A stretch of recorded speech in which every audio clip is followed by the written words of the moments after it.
Want a Southern classic that spreads like butter and tastes like home? This creamy, zesty pimento cheese spread comes together in minutes, and it's way better than store-bought. So give it a try.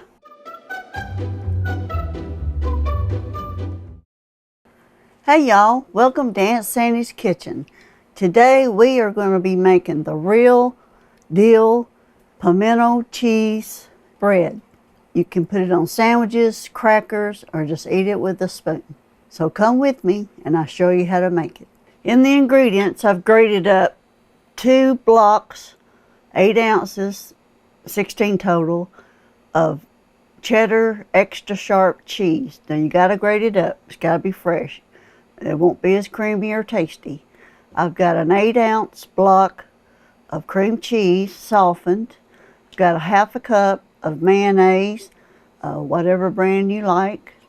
I've got a small jar of diced up pimentos, and then I have a 1/2 of a jalapeno pepper that I've diced it real fine, and then I have 1/4 teaspoon of garlic, 1/4 teaspoon of onion, and then a dash of salt and pepper.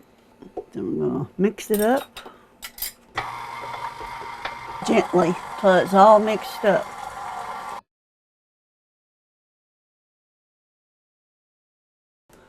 See how it looks? Nice and creamy. And look at this spread. It is delicious. You can use it, you can eat it with crackers, celery, these little mini sandwiches, or you can use white bread that you can serve your guests. And there's all kind of other ones that you can use. So down in the comments, let me know how you like serving pimento cheese, or if you like it or not. Down in the description, there's a link to a printable recipe. Make sure you check out my Etsy store for Aunt Sandy's merchandise. Thank you for watching my videos, and as always, God bless.